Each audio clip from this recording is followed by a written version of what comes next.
السلام علیکم میرے عزیز دوستوں۔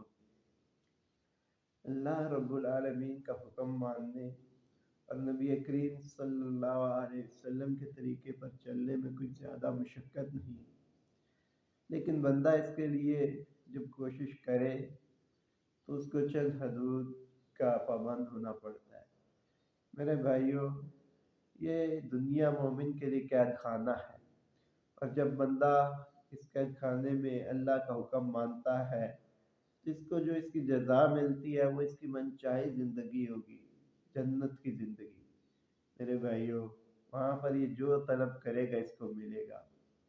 میرے عزیز دوستو، ایک بزرگ کا واقعہ ہے کہ جب وہ فوت ہونے لگے تو انہوں نے ایک وصیت کی کہ میری نماز جنازہ صرف وہی بندہ پڑھائے جس نے کبھی عصر کی سنتیں قضا نہ کی ہوں۔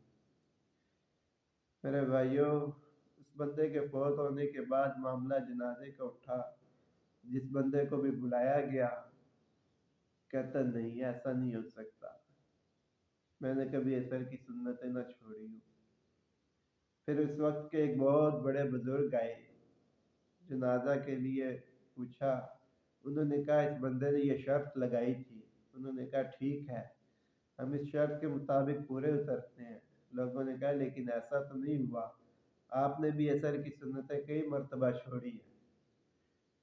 وہ بزرگ فرمانے لگے کہ میرے آقا کریم صلی اللہ علیہ وسلم کا طریقہ بھی یہی تھا، انہوں نے ہمیشہ عصر کی نماز میں سنتیں ادا نہیں کی، اس کی ترغیب دی ہے۔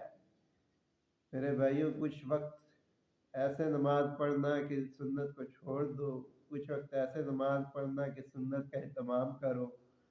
میرے بھائیوں، اسی میں کامیابی ہے۔ اب دیکھو، یہ چھوٹی سی بات تھی لیکن ہمارے لیے بہت سارے مسائل میں آسانی ہو گئی۔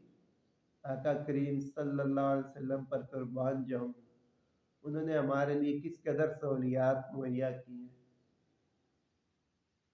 بہت ساری چیزیں جو ہیں ان کی ادائیگی میں ہم سے کوتاہی ہو جاتی ہے، اس کوتاہی کو پورا کرنے کا طریقہ بتایا کہ اس کو ایسے کرو۔ مسواک ایسی سنت ہے، رسول اللہ صلی اللہ علیہ وسلم نے کہا کہ اگر مجھے اپنی امت کے مشقت میں پڑھنے کا خوف نہ ہوتا تو میں اس کو فرض کر دیتا، لیکن میرے بھائیوں، آقا کریم صلی اللہ علیہ وسلم نے ایسا نہیں کیا۔ وہ اپنی امت کے لیے بہت فکر مند رہا کرتے تھے۔ اللہ کریم سے ہر لمحہ ہر وقت اپنی امت کی کامیابی کے لیے، اپنی امت کی بھلائی کے لیے دعائیں مانگا کرتے تھے۔ میرے بھائیوں، اس ذات عالی پر زیادہ سے زیادہ درود شریف پڑھو۔ جتنا زیادہ کثرت سے درود شریف پڑھو گے اتنا زیادہ رسول اللہ صلی اللہ علیہ وسلم کی شفاعت کے حقدار بنتے چلے جاؤ گے۔ میرے بھائیوں، قیامت کے روز آقا کریم صلی اللہ علیہ وسلم ایسے بندے کی شفاعت کریں گے جو آقا کریم صلی اللہ علیہ وسلم پر کثرت کے ساتھ درود شریف پڑھتا ہو۔